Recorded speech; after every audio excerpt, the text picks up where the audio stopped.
What's good, family? Chief Jono here. Boy, Dr. Abiy Ahmed Ali in the news again. This man never ceased to impress. I mean, with him in power, okay, the state of Pan-Africanism is looking really good. With visa upon arrival for all Africans and all Africans in the diaspora. This is fantastic news. I have with me a news article from the strategist dated on the 7th of December 2018 titled A New Dawn for Ethiopia. This is a fantastic read and I'm going to read that out to you. So stay tuned and subscribe to Chief Jono. Peace out. And one love to Africa. One. In the month before Abiy Ahmed was sworn in as the new Prime Minister in April 2018, Ethiopia was on the brink of civil war and inching further into the unknown. Unrest led by the Oromo tribe threatened to upend peaceful coexistence among the country's diverse ethnic groups. When the political crisis deepened, the immediate government response was to declare a state of emergency. Civil unrest widened, and the government crackdown led to the mass arrest of youths, journalists and dissidents. As the situation continued to deteriorate, Prime Minister Haile Mariam Desalegn resigned, clearing the way for change.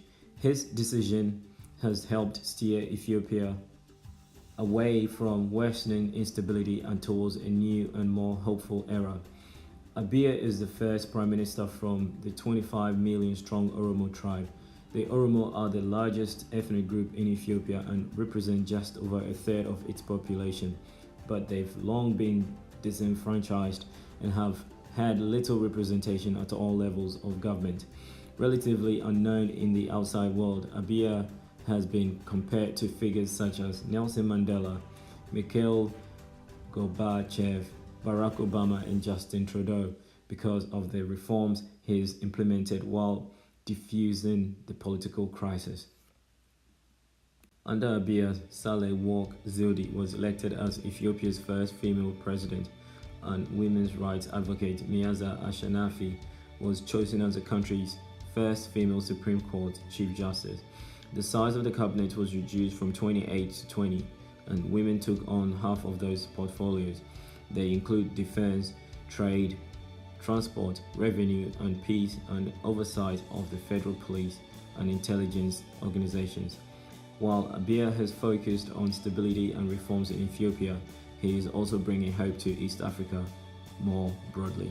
Ethiopia has emerged as one of the world's fastest growing economies, a development largely overlooked by the business sector in the West, which has long been deterred by Ethiopian government's centralized control over the economy. Ethiopia's capital, Addis Ababa, is a living embodiment of the old adage that all roads lead to Rome. Addis Ababa is the headquarters of the African Union, which acts as a platform for conflict management. Many decisions relating to Africa's place in the world have been made in that city. While Ethiopian civil unrest was driven by lack of democratic, economic and social reforms, these challenges aren't unique to Ethiopia and its people. Disenchanted youth are increasingly taking a stand against repressive governments across Africa. Corruption has damaged African economies and contributed to higher youth unemployment. That brings civil and political unrest, and it has also driven many young Africans to flee to Europe in search of better opportunities. For thousands of young people living in Ethiopia in particular, the desperate dash for a better life has ended in tragedy, with many drowning in the Mediterranean Sea. Some have fallen victim to people smugglers who have sent them to be sold in Libya's slave markets. Others have been executed by terrorist groups such as Islamic State.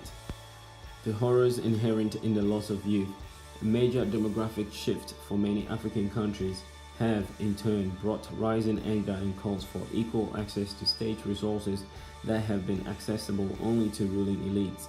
With its diverse ethnic groups, Ethiopia reflects many of its neighbors.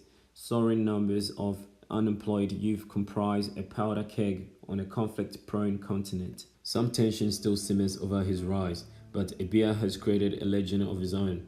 His leadership style is one rarely seen in African politics, charismatic and conciliatory in tone. He is a blessing for Ethiopians, hopeful for a better country and a region yearning for peace. At 42, he is the youngest leader in Africa. He was raised in an interfaith family. His father is Muslim and his mother was an Orthodox Christian. Abiy is a former military intelligence officer, and his political outreach involved traveling outside the country to talk to exiled opposition and religious figures and imploring them to return home for the sake of peace. This resulted in key political dissidents, once branded as terrorists, returning home. Abiy's push for Ethiopian unity and peaceful coexistence of its multi-ethnic groups while maintaining the current trajectory of economic growth has provided a welcome alternative to cheap politics exploiting tribal grievances. Along with his array of liberal reforms, his administration has ordered the release of hundreds of imprisoned politicians, activists, and journalists. Moreover, the new Prime Minister is already working towards regional stability and economic reform by engaging with the leaders of Eritrea, Sudan, South Sudan, Somalia, and Djibouti. A signature achievement was to bring an end to 20 years of stalemate with bitter rival Eritrea. The two countries had fought a bloody conflict over the border town of Badme that Abiy recently awarded to Eritrea in line with 2003 United Nations ruling. The Australian Defence Force played an observer role in this disputed area with the United Nations. Abiy visited Egypt to calm tensions with the country and reassure its leader that their share of water from the Nile would not be affected by the building of Ethiopia's Renaissance Dam. His government has announced that it will loosen its monopoly on vital economic sectors to allow privatization and open the market to foreign investors. He has also authorized the lifting of the state of emergency and restrictions on internet use and broken ranks with his party over the nation's long history of one-party rule by urging his cadres to accommodate opposition groups and pursue multi-party democracy. Abiy Ahmed may not be a panacea for all of the problems affecting Ethiopia, but so far his policies have fostered an Ethiopia that is changing orbit away from its oppressive past and towards a far more promising future for its people in the region.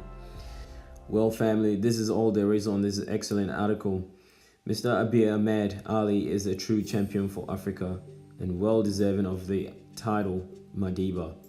This is yet another step closer to achieving the aims of the African Union's Agenda 2063. Thus, a united Africa and a united people. Peace and blessings. Chief Drano signing out. Please like this video, share and subscribe. Until next time, peace out.